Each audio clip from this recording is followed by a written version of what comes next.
اضحیٰ یادگار ہے حضرت ابراہیم خلیل اللہ کی قربانی رضائے الہی کے حصول کے لیے ان مخصوص 3 دنوں کے اندر مخصوص جانور جو شریعت اسلامیہ میں متعین کیا گیا ہے اس کو ذبح کرنے کا نام ہے۔ یہ بات ذہن میں رکھیں کہ عیب سے جانور پاک ہونا چاہیے۔ فقہا نے ایک سیدھا سا ضابطہ بیان کیا ہے، عیب وہ ہے جس سے منفعت یا جمال زائل ہو جائے۔ جو جانور آپ نے خریدا تو وہ ذبح کے وقت عیب دار ہو گیا، گرا، ٹانگ ٹوٹ گئی تو کوئی ایسا واقعہ پیش آ گیا، ذبح کے وقت جو عیب ہے وہ عیب شمار نہیں کیا جائے گا، تو اس کو یوں ہی ذبح کر دیا جائے گا۔ جو جانور ہے وہ فربا ہو، موٹا ہو، تازہ ہو تو وہ افضل ہے۔ 2 جانور کرنے کی بجائے 1 جانور فربا ہو تو وہ زیادہ افضل ہے۔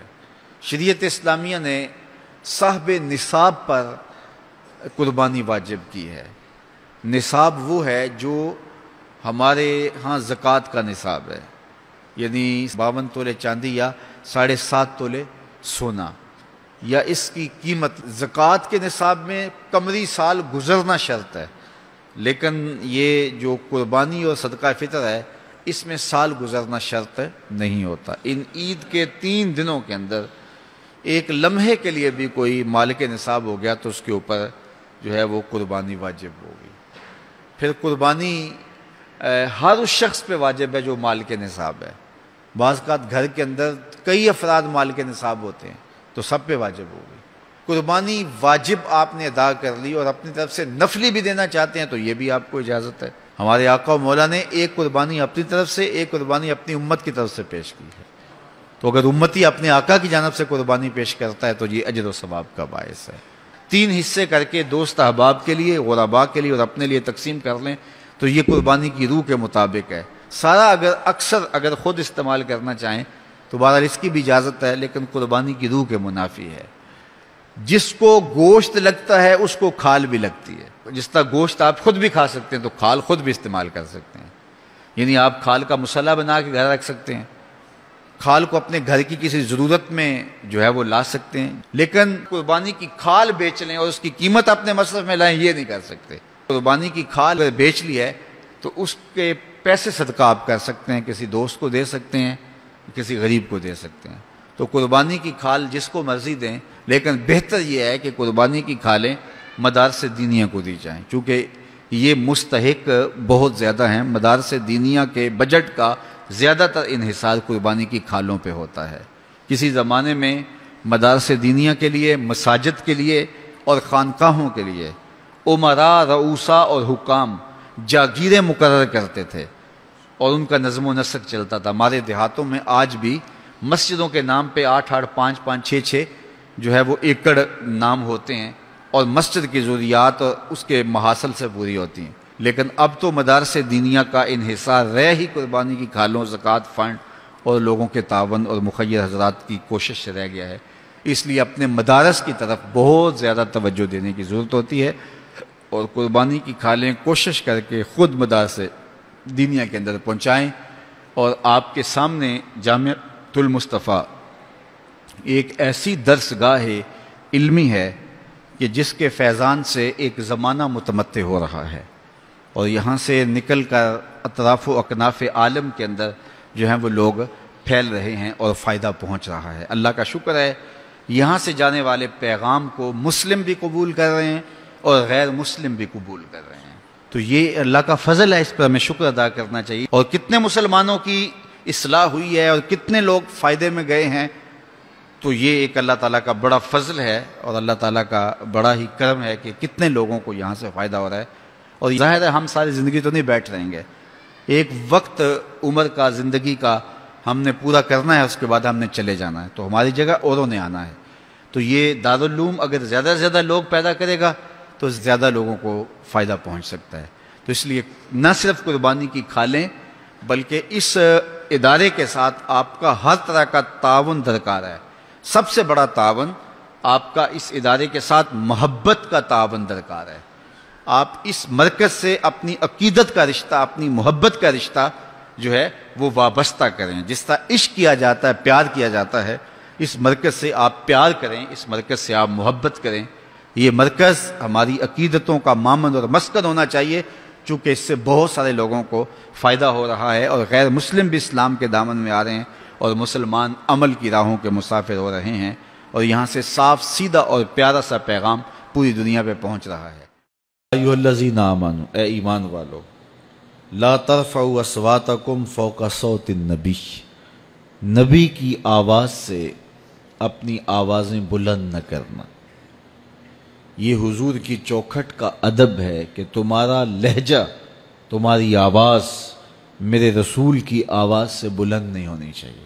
وَلَا تَجْهَرُوا لَهُ بِالْقَوْلِ كَجَهْرِ بَعْضِكُمْ لِبَعْضٍ، جس طرح آپس میں ایک دوسرے سے چلا کر بات کرتے ہو، میرے محبوب کی بارگاہ میں یوں بات نہ کرنا۔ یہ ادب کی جگہ ہے۔ اگر ایسا ہو گیا تو پھر کیا ہوگا؟ ان تحبط اعمالکم وانتم لا تشعرون، تمہارے عمل حبط کر لیے جائیں گے اور تمہیں خبر بھی نہیں ہوگی۔ تو یہ تمہاری آواز اونچی ہو گئی تو پھر اللہ اکبر، باقی کیا بچے گا؟ تو اپنی آوازیں میرے محبوب کی آواز سے پست رکھو۔ ان الذین یغضون اصواتهم عند رسول اللہ اولئک الذین امتحن اللہ قلوبهم للتقوی، وہ لوگ جو اپنی آوازیں رسول کریم کے حضور پست رکھتے ہیں۔ اللہ اکبر، پہلے حکم دیا، پھر تحسین فرمائی ان لوگوں کی جو آداب کی رعایت رکھتے ہیں۔ تو یہ تحسین بعد میں کرنا، جبکہ حکم دینا بظاہر کافی تھا، لیکن تحسین کر کے اللہ تعالیٰ جل شانہ بتانا چاہتا ہے کہ جو میرے رسول کے مؤدب ہیں ان پر کتنی رحمتیں برستی ہیں۔ تو کہا وہ لوگ جو اپنی آوازوں کو پست رکھتے ہیں رسول کریم کے ہاں، اولئک الذین امتحن اللہ قلوبهم للتقوی، یہ وہ خوش نصیب لوگ ہیں جن کے دل اللہ نے پرہیزگاری کے لیے چن لیے ہیں، پرکھ لیے ہیں۔ متقی یہی لوگ ہیں جو رسول اللہ کا ادب کرتے ہیں۔ جنہیں ادب کا کرینہ نہیں آتا تو وہ متقی نہیں، چاہے سجدے کتنے ہی طویل کیوں نہ کریں، ان کے ماتھے پہ جتنا بڑا محراب کا نشان کیوں نہ ہو، وہ متقی نہیں کہلائیں گے اگر رسول اللہ کا ادب سینے میں نہیں ہوگا۔ اور اگر رسول اللہ کا ادب سینے میں ہے، اللہ فرماتا ہے یہ وہ خوش نصیب ہے جن کے دلوں کو ہم نے تقوی کے لیے پرکھ لیا ہے۔ اللہ اکبر۔ اب کافی ہو گئی بات، ان کی تحسین خوب ہوگی، لیکن اللہ فرماتا نہیں، لہم مغفرہ، ان کے لیے مغفرت بھی ہے۔ بات ختم ہو گئی، کہا نہیں وَأَجْرٌ عظیم، اور بہت بڑا اجر ہے۔ جس اجر کو میرا رب بھی بڑا کہہ رہا ہے تو وہ کتنا بڑا ہوگا، اور یہ کس کو اللہ دے گا؟ جو رسول اللہ کا ادب کرنے والے ہیں۔ تو پھر جس کو اللہ تعالیٰ نے محبوب کے ادب کی توفیق دے دی، اس کو کتنی بڑی دولت دے دی۔ ہمیشہ اللہ سے ادب کی توفیق مانگو، چونکہ بے ادب اللہ کے فضل سے محروم ہو جاتا ہے۔ تو دین کیا ہے؟ ادب کا نام ہے۔ اہل بیت کا ادب، اصحاب نبی کا ادب، ذات باری کا ادب، ذات رسالت مآب صلی اللہ علیہ وسلم کا ادب، اولیاء امت کا ادب، والدین کا ادب، یہ ادب سکھایا گیا۔ بڑوں کی تکریم، چھوٹوں سے شفقت، تو پورا دین ادب ہے۔ ماہ صیام کے گزرتے ہوئے ان لمحوں میں اللہ کی بارگاہ میں ہم یہ دعا مانگتے ہیں کہ اللہ ہمیں ہمیشہ ادب والوں کے زمرے میں رکھے، ہمارے تیور، طرز زندگی، انداز معاشرت، رویے بے ادبوں کی صحبت سے پاک رہیں، اور ہمیشہ ہم ادب کی راہوں کے مسافر رہیں۔ عید کا موسم، عید کی گھڑیاں جلوہ فراز ہو رہی ہیں، تو آئیے عید کا دن طلوع ہوتے ہی دکھیوں کی مدد، لاچاروں کی نصرت اور اعانت کے لیے کمر بستہ ہو جائیں۔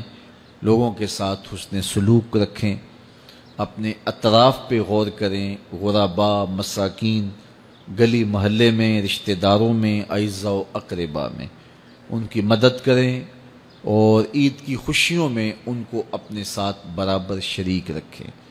عید نئے کپڑے پہن لینے کا نام نہیں ہے، لوگوں کے ساتھ حسن سلوک اور اچھے رویے اور طرز معاشرت کی خوبصورتی کا نام عید ہے، اور ہمیں دوسروں کے دکھ بانٹنے کی، دوسروں کے ساتھ محبت کرنے کی تلقین کی گئی ہے۔ غرباء کی عزت نفس کا خیال رکھتے ہوئے ان کو تحائف دیجیے، ان سے ملیے، ان سے محبت کا اظہار کیجیے، اور اظہار بشاشت، اظہار مسرت کیجیے، ایک دوسرے کے ساتھ حسن سلوک کی عمدہ مثالیں قائم کیجیے۔ اللہ مجھے آپ کو اپنی خاص رحمتوں اور کرم نوازیوں کے حصار میں رکھے۔